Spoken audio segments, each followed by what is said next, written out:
He began the salah and he went down to sujood. And when he went down to sujood, that was the final sajda of Amir al-Mu'mineen. Upon raising his head from the sajda, Ibn Muljim, at this point in time, he struck the sword that was doused in poison with such force that the head of Amir al-Mu'mineen at this point split open.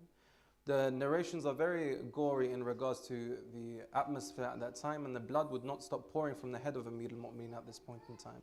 So we need to take ourselves here in regards to how would we react to this situation.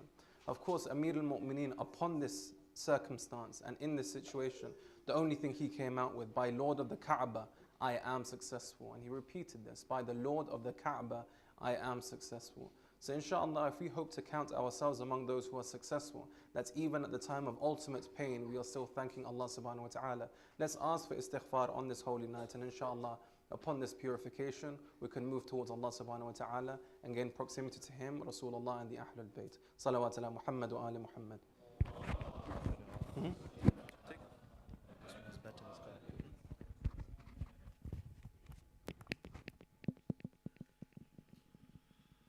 فزت برب الكعبة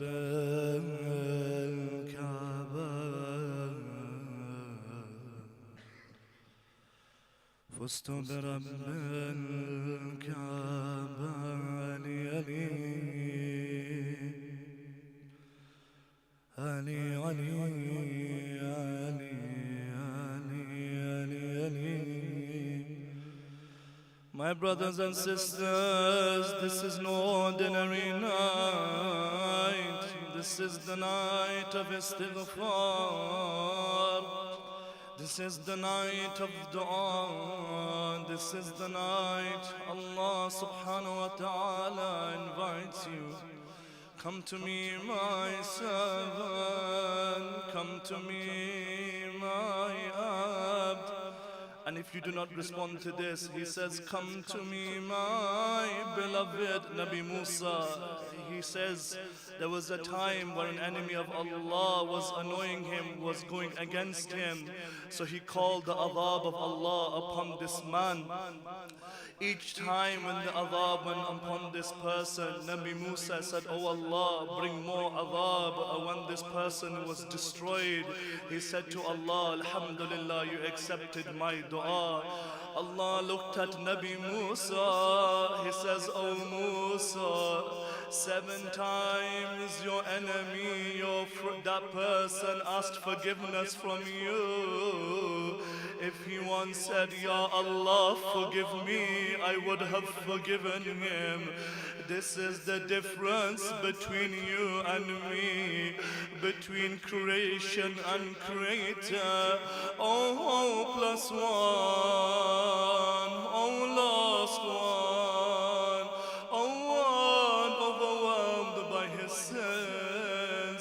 Come on this night of Laylatul Qadr. This is no ordinary night, my dear brothers and sisters. What you hold in your hand is no ordinary book. Tonight, the verses of Quran we hold. But soon the walking, speaking Quran will be held in the dirt, in the ground, in the loneliness of Kufa. Those brothers and sisters who have visited Masjid al-Kufa, who have been to the haram of Amir al-Mu'mineen, let me tell you something. If you did not know, Amir al-Mu'mineen's grave was hidden from a few years. What gurba you went through, Ya Amir al-Mu'mineen. Imagine your own father, your own master. He says, hide me from the world.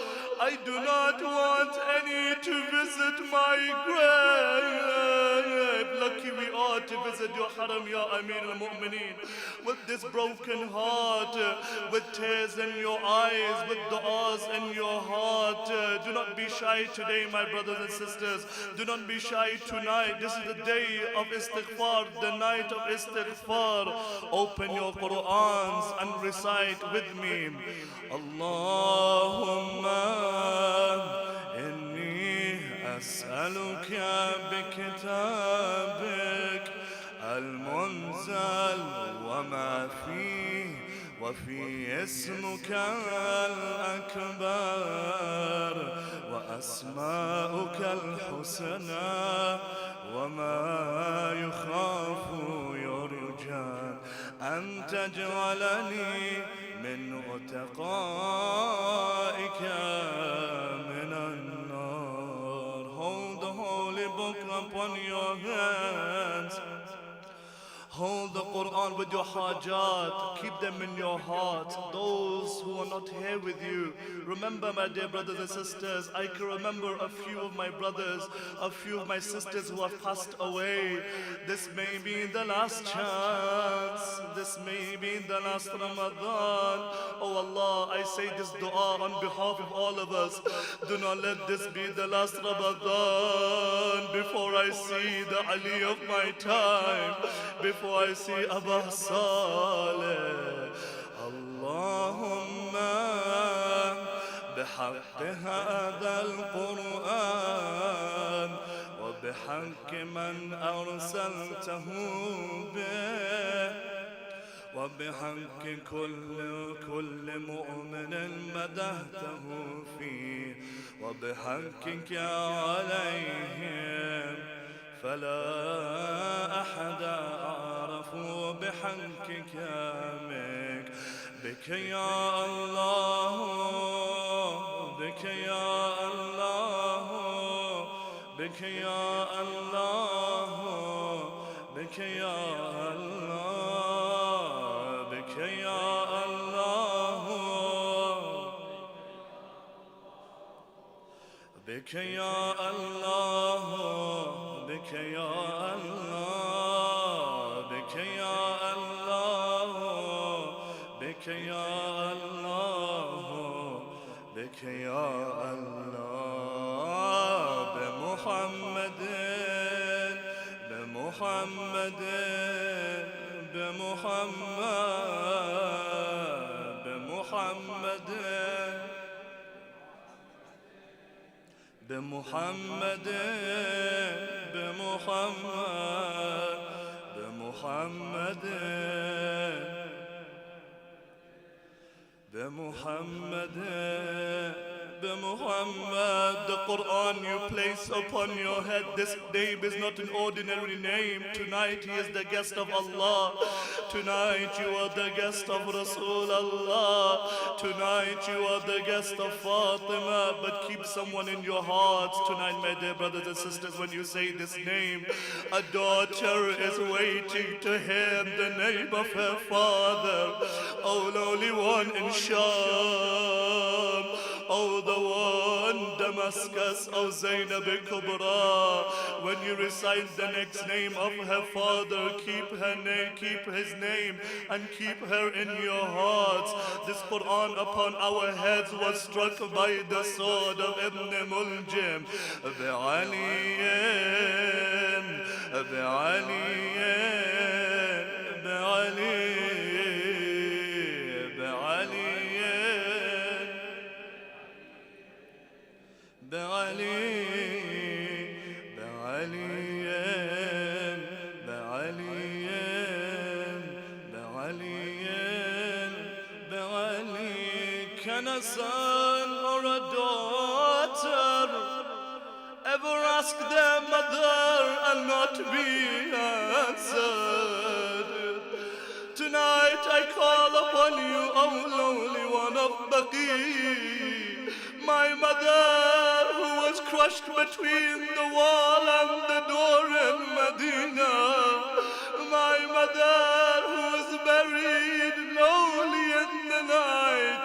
Amir al-Mu'minin, what does he say? Lady Fidda asked him in the burial, when he washed the body, why do you cry, Amir al-Mu'minin? They never told me that they broke the ribs of Fatima. By the ribs of your mother, by the unborn baby Mohsen, بفاطمة بفاطمة بفاطمة بفاطمة بفاطمة.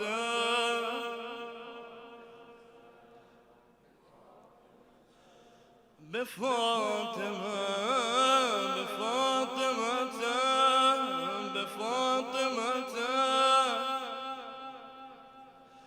بفاطمة بفاطمة بفاطمة بالحسن بالحسن بالحسن بالحسن بالحسن بالحسن بالحسن بالحسن بالحسن بالحسن يا أبا عبد الله لا يومك يومك يا أبا عبد الله. How can I say your name without tears in my heart? Without tears in my heart. Forgive me, my dear brothers and sisters. I know holding a Quran upon your head is difficult. I know your arms are getting tired already. My arm is already tired. But if you feel this tiredness, let me ask you one question. On the day of Ashura, how did you carry the bodies of your companions back, Ya Abu Abdullah? There is one companion he did not carry back. There is one he did not carry back. It was his own brother Abu Fadl. But there is one person, he said, that I cannot bear to carry him. Some say he called Abul Fath. Who is this? None other than his son Ali al-Akbar. But there is one body heavy than anybody. This is the lightest body when you pick him up. But when it comes to his martyrdom, Ali Asghar, Ali Asghar, Ali Asghar, narrations say, when Ali Asghar was killed, your Imam fell down 7 times before he went back to the tent. How heavy was this body of your infant, Ya Abu Abdullah? I am a sinner, Ya Abu Abdullah. I am the one who causes you pain. But by Bab al-Hawa'ij, by the dry lips of Ali al-Asghar, forgive me. Forgive me with your broken hearts, my dear brothers and sisters. Let your voices reach Karbala. Bel Hussein, Bel Hussein, Bel Hussein, Bel Hussein.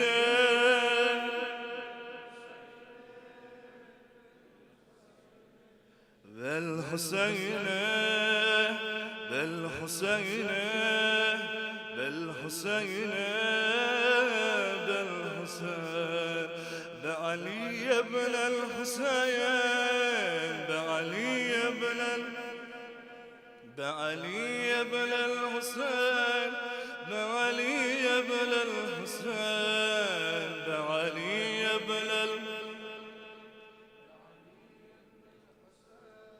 بعلي ابن الحسين، بعلي ابن الحسين، بعلي ابن الحسين، بعلي ابن الحسين، بمحمد ابن علي، بمحمد ابن علي، بمحمد ابن علي، بمحمد ابن علي، بمحمد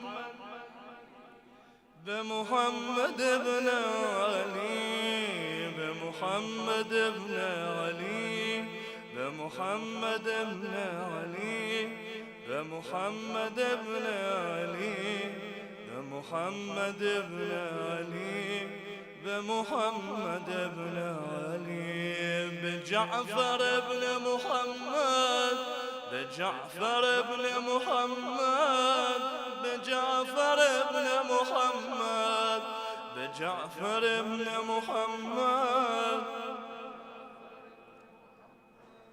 بجعفر ابن محمد، بجعفر ابن محمد، بجعفر ابن محمد، بجعفر ابن محمد، Ja'far ibn Muhammad. Oh lowly one in Kadamain. Look at the ghurba of your Imam in Kadamain. Look what they did to Imam al-Kadhim. They say strangers carried the body of your Imam. Was that the worst of it? No. 3 days the body of Musa ibn Ja'far was on the streets of Baghdad. Ya Bab al-Hawaij, O door of wishes, call us back to you in Kadamain, O the owner of the 2 domes. Be Musa ibn Ja'far, be Musa ibn Ja'far, be Musa ibn Ja'far, be Musa ibn Ja'far. بموسى بن جعفر بموسى بن جعفر بموسى بن جعفر بموسى بن جعفر بموسى بن جعفر علي علي علي. You are named after the one we lament for today. But look at the ghurba of Ali ibn Musa. Every imam we could cry for, but I want to hear this last musibah. Look where every imam is buried. 4 in Medina, 2 in Kadamain, 2 in Samarra. Imam Hussein has Abul Fadl, but the lonely one of Khurasan, where are you buried? No one with you, my Imam. Lady Ma'asuma, look where she is buried. She went to go visit her brother. He had no one with him. But what does Ali ibn Musa remember in his final moments? He says to his companion, he says, remove the carpets from this house, for I'm about to leave this world. Place my body on the ground. Ya Ali ibn Musa, why do you ask this ajib request? Why do you place your body that is weakened by poison upon the ground, the hard surface? He says, just for a few moments, I want to feel what my grandfather Abu Abdullah felt on the plains of Karbala. Everyone remembered you, Ya Hussein. Everyone lamented you in their final moments. Bihaqq Abu Abdullah, by the lowly one of Khurasan, accept our du'as, Ya Allah. Forgive us, Ya Allah. بعلي ibn Musa, بعلي ibn Musa, بعلي ibn Musa, بعلي ibn Musa, بعلي ibn Musa, بعلي ibn Musa,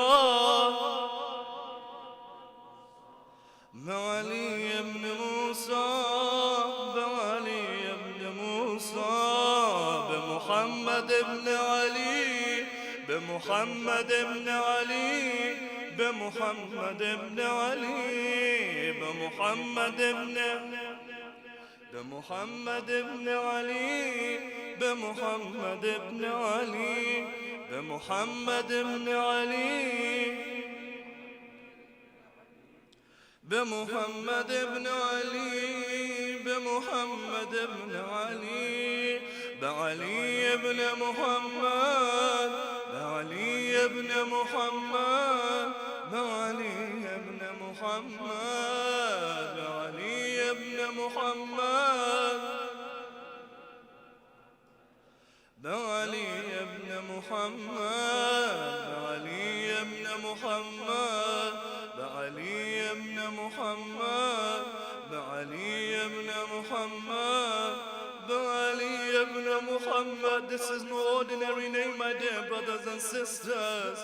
This is the name of the father of our Imam, O lowly one of Samarra. Call out with your heart, Bil Hassan ibn Ali, Bil Hassan ibn Ali, Bil Hassan ibn Ali, Bil Hassan ibn Ali. بالحسن بن علي بالحسن بن علي بالحسن بالحسن بن علي بالحسن بن علي. Where are you, Ya Abu Saleh? Where are you, my Imam? My dear brothers and sisters, Tonight we feasted, tonight we cried, tonight we lamented, tonight we consoled, tonight we spoke, tonight we embraced. But tell me, amongst one of you, come and tell me, where is our beloved Imam al-Zaman? Tell me where he resides tonight. Where does he sleep? Where does he rest? Ya Aba Saleh, it is the death of his grandfather's anniversary tonight. Has anyone come and consoled you, Ya Sahib al-Sabayan? No, Imam, is it because of me you do not come to this gathering? Did you look at my sins and said, do I do not want to come near this gathering? Ya Sahib al-Saban, I promise by your grandfather Ali, I will change. I will become a better person. I will become a better servant. My dear brothers and sisters, if you are tired, if your hearts are aching, then tell me of the one who waits 1400 years for us. Oh, Gharib Imam, with the tears in your eyes, with your broken heart, perhaps you could hear our voices. If you can hear me, Ya Imam, I call out for you. بالحجة بالحجة بالحجة بالحجة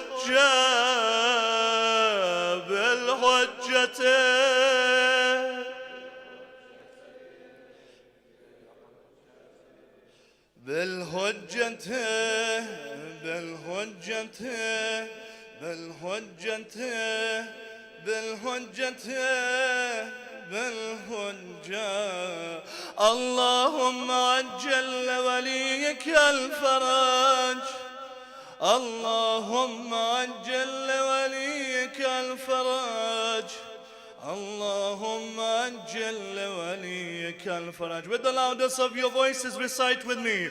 اللهم كن لوليك الحجة ابن الحسن صلواتك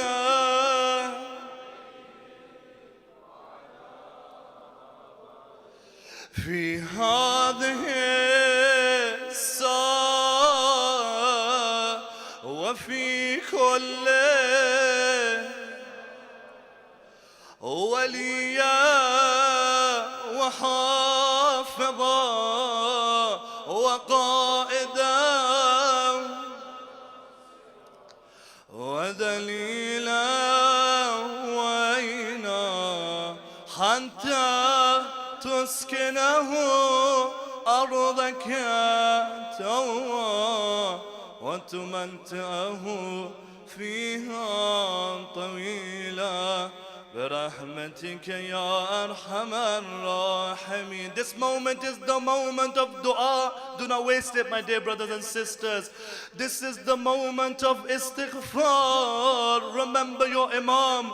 Remember the lowly ones. Remember the oppressed ones, especially our dear brothers and sisters in Palestine, around the world, who are being oppressed, especially your own hajat. For the acceptance of these du'as, we start our du'as. Do not waste this moment, dear brothers and sisters. Recite as-salawat ala Muhammad wa ali Muhammad.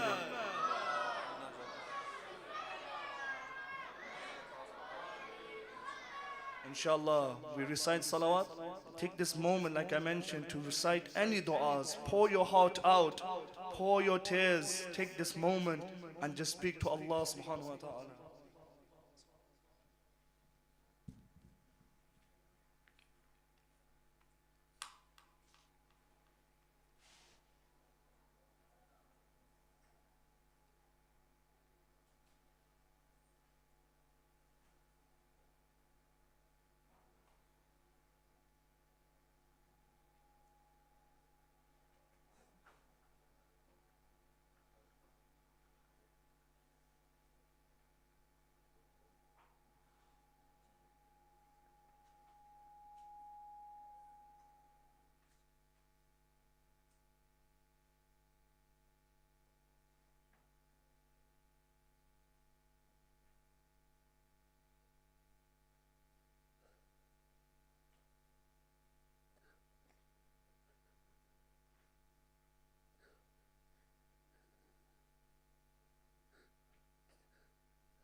صلوا على محمد وآل محمد. Allah salli ala. Now we will complete the a'mal inshaAllah with the ziyarah of Imam Hussein and the martyrs of Karbala. Then inshaAllah we will conclude with a ziyarah Aminullah and dua Joshan Kabir. Yep.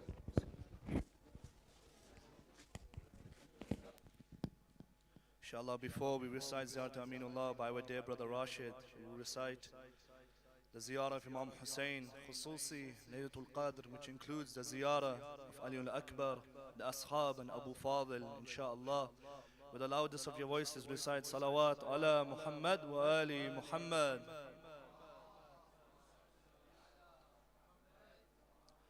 اللهم صل على محمد وآل محمد وعجل فرجهم بسم الله الرحمن الرحيم. السلام عليك يا ابن رسول الله، السلام عليك يا ابن أمير المؤمنين، السلام عليك يا ابن صديقة طاهرة فاطمة سيدة نساء العالمين. السلام عليك يا مولاي يا أبا عبد الله ورحمة الله وبركاته. أشهد أنك قد أقمت الصلاة وآتيت الزكاة وأمرت بالمعروف ونهيت عن المنكر وتلوت الكتاب حق تلاوته وجاهدت في الله حق جهاده وصبرت على الأذى في جنبه محتسبا حتى أتاك اليقين. أشهد أن الذي خالفوك وحاربوك والذين خذلوك والذين قتلوك ملعونون على لسان النبي الأمي وقد خاب من افترى. لعن الله الظالمين لكم من الأولين والآخرين وضاعف عليهم العذاب العليم. أتيتك يا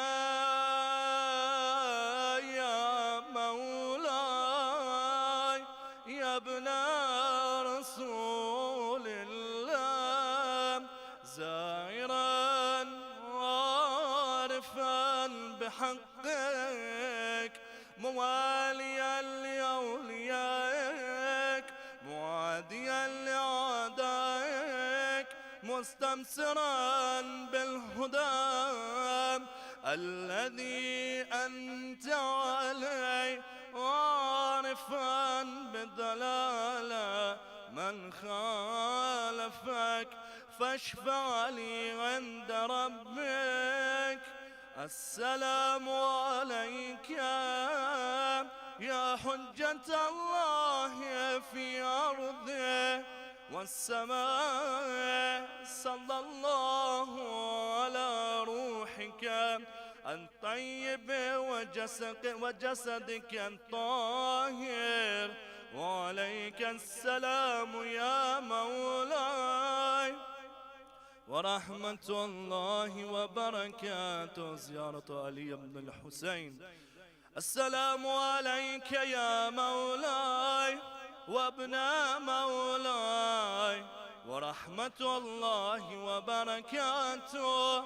لعن الله من ظلمك ولعن الله من قتلك وضاعف عليهم العذاب العليم. ديار شهداء كربلاء the martyrs of Karbala. السلام عليكم أيها الصديقون. السلام عليكم أيها الشهداء الصابرون. أشهد أن لكم جاهدتم في سبيل الله